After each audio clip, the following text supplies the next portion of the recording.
2023년 4월 21일 태국 부총리는 미나옹 훌라잉 위원장과 외교부 장관 딴 스웨를 만나 회담을 가졌습니다.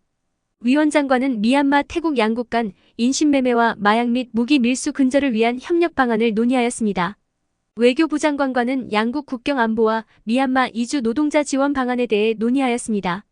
지난 3월 태국 보안군이 메소 지역에서 미얀마 저항 세력 수색하면서 대원 3명을 체포하고 미얀마 국방부와 연계되어 있는 꺼인 국경수비대에 넘겨주면서 민감한 상황이 되었습니다. 2023년 4월 23일 반기문 전 유엔 사무총장은 미나옹 훌라잉 위원장과도 회담을 가졌습니다. 이번 방문은 더 엘더즈 부의장 자격으로 방문한 것입니다. 이 단체는 전 미국 대통령 지미 카터와 전 남아프리카 공화국 대통령 넬슨 만델라도 회원으로 있었으며 평화, 정의, 인권, 지속 가능한 지구를 위한 독립적인 글로벌 리더 그룹을 표방하고 있습니다. 아웅산 수치 전 국가고문도 이 단체 회원으로 가입이 되어 있었으나 미얀마에서 공직을 맡게 되면서 회원들은 공직을 맡으면 안 된다는 조항 때문에 명예장로직에서 물러났다고 합니다. 국가관리위원회에서는 공식적으로 발표한 내용은 긍정적으로 미얀마 개발에 대한 견해를 나누었다고만 밝혔습니다. 2023년 4월 1일 미얀마 기획재정부는 태양광 발전 산업 활성화를 통한 원활한 전력 공급을 하기 위해 관련 6개 품목에 대해 면세 혜택을 부여했다고 밝혔습니다. 면세 혜택 품목은 태양광 디스크, 태양광 통합 컨트롤러, 태양광 인버터, 가정용 태양광 설비로 지붕 및 지상 설치 가능한 품목, 수상 태양광 시스템, PV 솔러 컨트롤러, 배터리 바크스입니다. 이미 미얀마 투자위원회 승인을 받은 업체들은 태양광 발전 사업에 대한 면세 혜택이 적용이 되고 있어 이번 면세 혜택은 중소규모의 소규모 가정용 또는 사무실, 공장, 태양광 설비 업체를 대상으로 적용이 되는 것으로 보입니다. 이와 함께 2023년 4월 21일 양곤전력공사 YESC는 양곤 지역 민영업체들의 소규모 태양광 발전 전력을 구매할 계획이라고 밝혔습니다. 공문에 따르면 쇼핑센터, 호텔, 주택, 공장, 산업단지 등의 건물 지붕에 설치된 소형 태양광 발전 시스템에서 남는 전력을 양곤 송전선망을 연결하여 판매할 수 있게 된다고 합니다. 100kW에서 1MW 전력 구간은 85잣, 1MW에서 10MW 전력 구간은 80잣의 판매가 가능하다고 합니다. 이번 태양광 발전 시스템을 통한 잉여 전력 판매는 공장이나 사무실이 운영을 하지 않는 동안 판매를 하여 수익을 발생시킬 수 있어 어느 정도 실현 가능성은 있을 것으로 보입니다. 2023년 4월 23일 스웨덴 핀란드 엔지니어링 업체 AFRY는 미얀마의 수력 발전소 사업을 철수한다고 성명서를 발표하였습니다. 성명서에 따르면 유엔 보고서를 인용하여 미얀마의 인권 침해를 이유로 사업 철수 결정을 내렸다고 설명하였습니다. 미얀마에서 NLD 정권에서 계약 체결한 3개의 수력 발전소 사업 중 진행 중인 1개 사업에 대해선 국가 발전에 부정적인 영향을 줄 수 있어 늦어도 2023년 연말까지 철수를 할 것이라고 설명하였습니다. 미얀마에서 20년 이상 사업을 하면서 여러 수력 발전소 사업에 참여를 하였으며 안정적인 에너지 시스템 전환을 하는 것을 목표로 하고 있었으며 국가 비상 사태 이후에는 추가 계약을 체결하지 않고 있다고 하였습니다. 하지만 지난 3월 15일 저스터스 포 미얀마는 AFRY가 국가 비상 사태 이후 2022년 9월까지 샨주, 네피도 수력 발전소 사업에 대한 컨설팅을 진행하여 468만 달러를 벌었다고 주장하였습니다. 2023년 5월 1일 미나옹 훌라잉 위원장은 노동절을 기념하여 메시지를 전했습니다. 국가관리위원회는 2011년 노동조합법에 의거하여 미얀마에는 3015개 노동조합과 28개 고용주 단체를 허가하고 협력하고 있다고 강조하였습니다. 국가관리위원회는 노동권 보호, 노사관계 개선, 체계적이고 자유로운 노조 체계와 보건 안전, 사회보장을 위해 노력하고 있다고 전했습니다. 노사정은 봉제 산업을 비롯한 공장에서 계속 운영을 하면서 경제 발전과 고용 창출을 위해 노력하고 있다고 밝혔습니다. 국가관리위원회는 노동권을 보호하기 위해 미얀마 헌법 24조 노동조합은 노동자의 권리를 보호하기 위해 필요한 법률을 제정한다를 규정하였다고 강조하였습니다.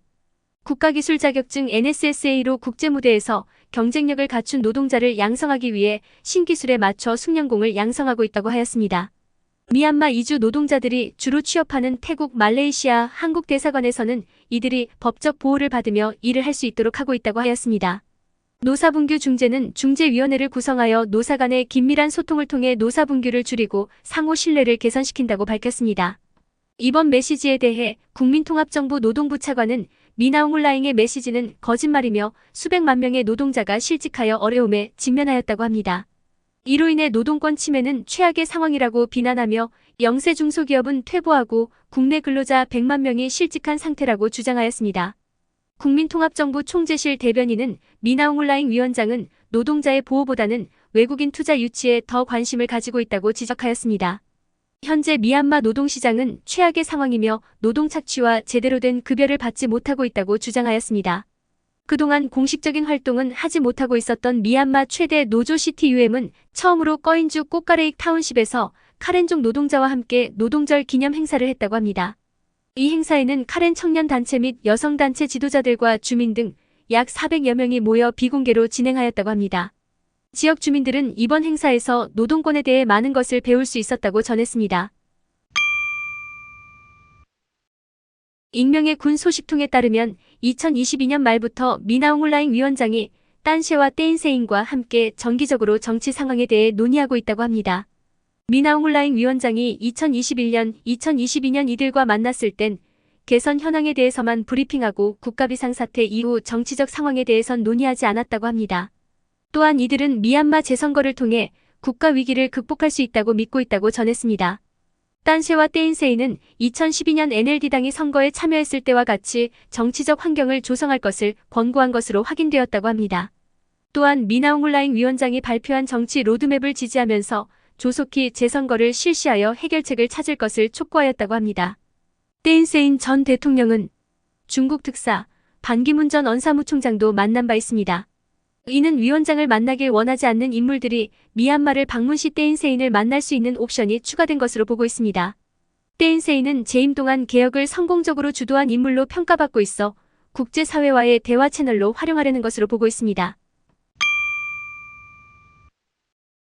2023년 4월 26일 중국 샤먼 항공사는 샤먼 양곤 직항편을 재개하였습니다. 2019년 6월 22일부터 거의 4년간 샤먼 양곤 항공편 운항이 중단되었다가 매주 월수 금요일 주 3일 항공편이 재개하게 되었습니다. 4월 26일 오후 5시 30분 중국 샤먼발 양곤행 첫 번째 항공편이 152명의 승객을 실어 양곤에 도착하였으며 양곤국제공항 측에서는 승객들에게 기념품을 제공하였습니다. 양곤국제공항은 DCA와 ICAO 지침에 따라 투명한 항공 운영을 하고 있으며 파트너들과 협력하여 국제선 서비스를 운영하고 있다고 합니다. 2022년 양곤 국제공항은 총 33,750편 항공편으로 214만 9,202명의 승객이 탑승을 하였다고 합니다. 2023년 5월 2일 오전 5시부터 10시 사이 카손 보름날을 기념하여 쉐다곤 파고다에서 1만 1,111명 승려들이 모여 봉헌식을 하면서 일대 교통체증이 계속되었습니다. 행사에는 양곤 주지사와 관료들이 참석하였으며 주지승들에게 봉헌을 하였습니다.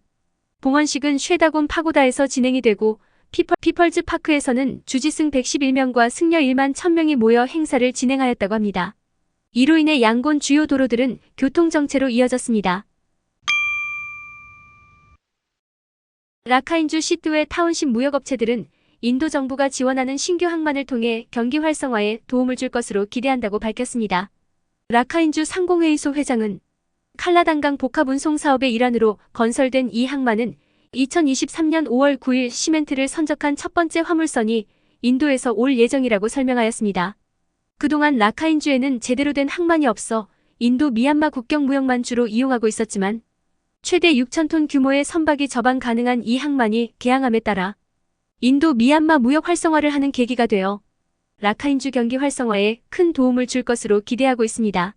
이로 인해 고용 창출 효과와 많은 사업 기회도 생길 수 있을 것으로 기대하고 있습니다. 2008년 미얀마 인도 양국이 칼라단강 복합운송 사업을 체결하고 2년 후 착공을 시작하였다고 합니다. 인도 정부는 4억 8,400만 달러를 투자하여 인도 콜카타에서 미얀마 시뚜웨로 해상 운송을 하고 칼라단강을 통해 친주 파레트와 타운십까지 운송이 가능하며 육로를 통해 인도 미조람까지 운송이 가능하게 된다고 합니다. 2023년 5월 2일 미나옹홀라잉 위원장은 중국 외교부 장관을 접견하였습니다. 장관은 미얀마 첫 번째 방문을 통해 양국 우호관계와 국제사회에서 중국 미얀마 위상을 보였다고 평가하였습니다. 외교부 장관은 빠옥교를 강조하며 중국 미얀마의 관계는 매우 중요하게 생각하고 있다고 강조하였습니다. 중국 정부는 미얀마와 함께 중국 미얀마 운명 공동체를 구축하고 국제안보, 발전, 문명 구상을 위해 앞장서서 나아갈 것이라고 하였습니다. 접견에서 나눈 주요 내용을 보면 양국 외교 및 협력 증진 방안, 미얀마 정세, 국가 발전과 평화 안정을 위한 노력, 국경지역 평화 안보 및 발전 방안에 대해 의견을 나누고 국경 무역 촉진 방안과 전력 에너지 개발 협력, 투자 유치, 외교 개발 협력 방안에 대해 논의하였습니다. 위원장은 미얀마 중국 수교가 70주년이 다 되어가는 동안 양국은 항상 발전을 위한 추동력이 되었고 성과를 거두었다고 합니다.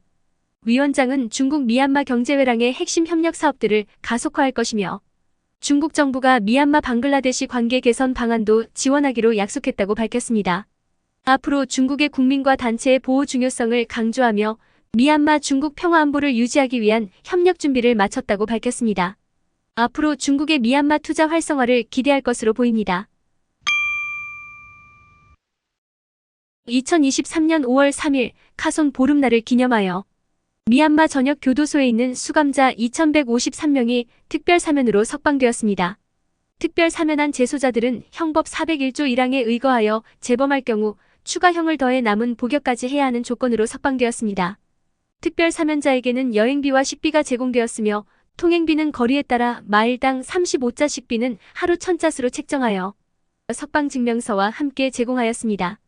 지역별 특별 사면자를 보면 꺼친주 14명, 꺼야주 101명, 꺼인주 9명, 사가잉 지역 47명, 탄인따리 지역 49명, 바고 지역 450명, 마괴 지역 94명, 만달레이 지역 911명, 몬주 339명, 양곤 지역 339명, 샨주 65명, 에야와디 지역 48명이라고 합니다. 국방일보 보도에 따르면 사형수 38명에 대해선 종신형으로 감형되었다고 합니다. 미얀마 나우의 보도에 따르면 정치범을 지원하는 변호사의 말을 인용하여 특별 사면자 대부분은 거의 복역을 마친 사람들이라고 지적하였다고 합니다.